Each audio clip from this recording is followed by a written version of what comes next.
Hello, ഇത് ഞങ്ങൾ Sunday ശരിക്കും പറഞ്ഞാൽ ഞങ്ങൾ വെറുതെ ഒന്ന് ഉറുകുന്നു വരെ പോയതാട്ടോ. പിന്നെ ആ വഴി ഞങ്ങൾ നേരെ തെങ്കാശിക്ക് വിട്ടു. കാരണം എപ്പോൾ മനു ലീവിന് വന്നാലും നമ്മൾ ഈ തമിഴ്നാട്ടിൽ കുറേ പ്രാവശ്യം പോകും. ആക്ച്വലി ഞാൻ ഈ തെങ്കാശി എന്ന സ്ഥലം കാണുന്നത് തന്നെ മനുവിൻ്റെ കൂടെ കൂടിയിട്ടാണ് കേട്ടോ. ഞാനിതിന് മുമ്പേ സ്ഥലം പോലും കണ്ടിട്ടില്ല. ഇത്ര വൈബുള്ളൊരു സ്ഥലം, മനുവിൻ്റെ ഫേവറേറ്റ് പ്ലേസ് ആണ് ഇവിടെ പോവുക എന്നുള്ളത്. ഇതിപ്പോൾ ഞങ്ങൾ തെങ്കാശി വന്നു, അപ്പം പൂവൊക്കെ വാങ്ങി. പൂക്കാരന്മാരാണ് കംപ്ലീറ്റ് എവിടെ നോക്കിയാൽ. അപ്പോൾ ഇവിടെ വന്നപ്പം മസ്റ്റാണ് വട കഴിക്കുക എന്നുള്ളത്. അപ്പോൾ ഈ അമ്പലം എപ്പോഴും ഞങ്ങൾ ഇവിടെ വരാറുണ്ട് കേട്ടോ, ഇത് കാണാനായിട്ട്. ഇവിടെ ഭയങ്കര കാറ്റാണ്, ഇവിടെ മാത്രമുള്ളൂ ഈ കാറ്റ്. പക്ഷേ ഇവിടുന്ന് പുറത്തിറങ്ങിക്കഴിഞ്ഞാൽ അത്ര കാറ്റില്ല. അപ്പം ഞങ്ങൾ മുല്ലപ്പൂവൊക്കെ മേടിച്ച് അമ്മയ്ക്കും പപ്പായും അമ്മയും ഉണ്ട് കേട്ടോ. അപ്പം ഇതാണ് മനുവിൻ്റെ പപ്പായും അമ്മയും. അമ്മയ്ക്ക് പാവം അമ്മ വർഷങ്ങൾക്ക് മുമ്പ് അങ്ങാണ്ട് പൂ വെച്ചത്. അപ്പം ഞാൻ കുറച്ച് പൂവൊക്കെ മേടിച്ച് ഫിറ്റ് ചെയ്ത് വെച്ച് കൊടുത്തു. അമ്മയ്ക്കും ഭയങ്കര വേണ്ടെന്നൊക്കെ പറഞ്ഞു, പക്ഷെ ഞാൻ വെച്ചു കൊടുത്തു. ഇതാണ് ആ അമ്പലം കേട്ടോ, ഉലകം. എന്തായിരുന്നു അമ്പലത്തിൻ്റെ പേരെന്തായിരുന്നു? ഉലകമ്മൻ കോവിൽ എന്ന് പറഞ്ഞൊരു അമ്പലമാണ് കേട്ടോ ഇത്. കുറേ പേര് പോയിട്ടുണ്ടായിരിക്കും തെങ്കാശിയിൽ, പക്ഷെ ഭയങ്കര വൈബുള്ളൊരു സ്ഥലമാണ് കേട്ടോ. ഞങ്ങൾ എപ്പോഴും ഇവിടെ വരാറുണ്ട്.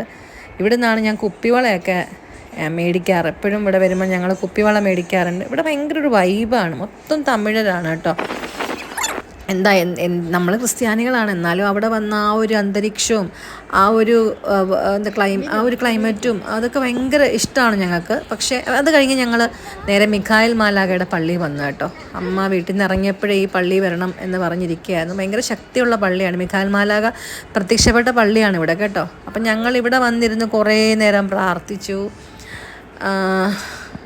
ഞാൻ വീഡിയോ എടുക്കുക, പറഞ്ഞു എന്നോട് ചോദിക്കുക എന്താണെന്ന് ചോദിക്കുകയായിരുന്നു. അപ്പോൾ ഞങ്ങൾ ഒത്തിരി സമയം ഇവിടുന്ന് പ്രാർത്ഥിച്ചു. മിഖായിൽ മാലാഖ ഇങ്ങനെ വസിക്കുന്നൊരു പള്ളിയാണ് ഇവിടെ, തെങ്കാശിയിലാണ് ഈ പള്ളി. പപ്പ ഇസാക്കിനെയും കൊണ്ട് കാഴ്ചയൊക്കെ ഇട്ട് ഞങ്ങൾ കുറേ സമയം ഇവിടെ സ്പെൻഡ് ചെയ്തു. കുറേ സമയം ഇപ്പോൾ രാത്രി ഓൾമോസ്റ്റ് ഒരു 9 മണിയൊക്കെ ആയിട്ട് 8:30 ആയിട്ടുണ്ട്.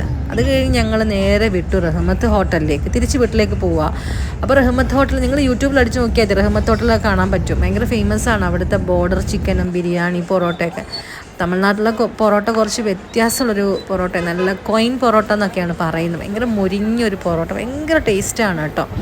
ശരിക്കും പറഞ്ഞാൽ ഇപ്പം മമ്മീനെയും തൊമ്മീനെയും കൂടെ കൊണ്ടുവരാനിരുന്നേ, പക്ഷേ അവർക്ക് ഭയങ്കര പനി ആയതുകൊണ്ട് കൊണ്ടുവരാൻ പറ്റില്ല. തന്നെയല്ല ഞങ്ങളുടെ വണ്ടി 5 സീറ്ററാണ്, അപ്പോൾ എല്ലാവർക്കും കൂടി വരാൻ പറ്റില്ല. അപ്പോൾ അവരുമായിട്ട് എപ്പോഴും 2 ട്രിപ്പായിട്ടാണ് വരാറ്. ഇപ്പം പപ്പായും അമ്മയും കൂട്ടി ഇനി നെക്സ്റ്റ് അവരെയും കൊണ്ടുവരണം. അങ്ങനെയാണ് ഞങ്ങൾ ട്രിപ്സ് പ്ലാൻ ചെയ്യുന്നത്. അതുതന്നെയല്ല അവർക്ക് 2 പേർക്കും ഭയങ്കര പനിയാണ്. അപ്പോൾ പനിയൊക്കെ കഴിയട്ടെന്ന് വിചാരിച്ചു.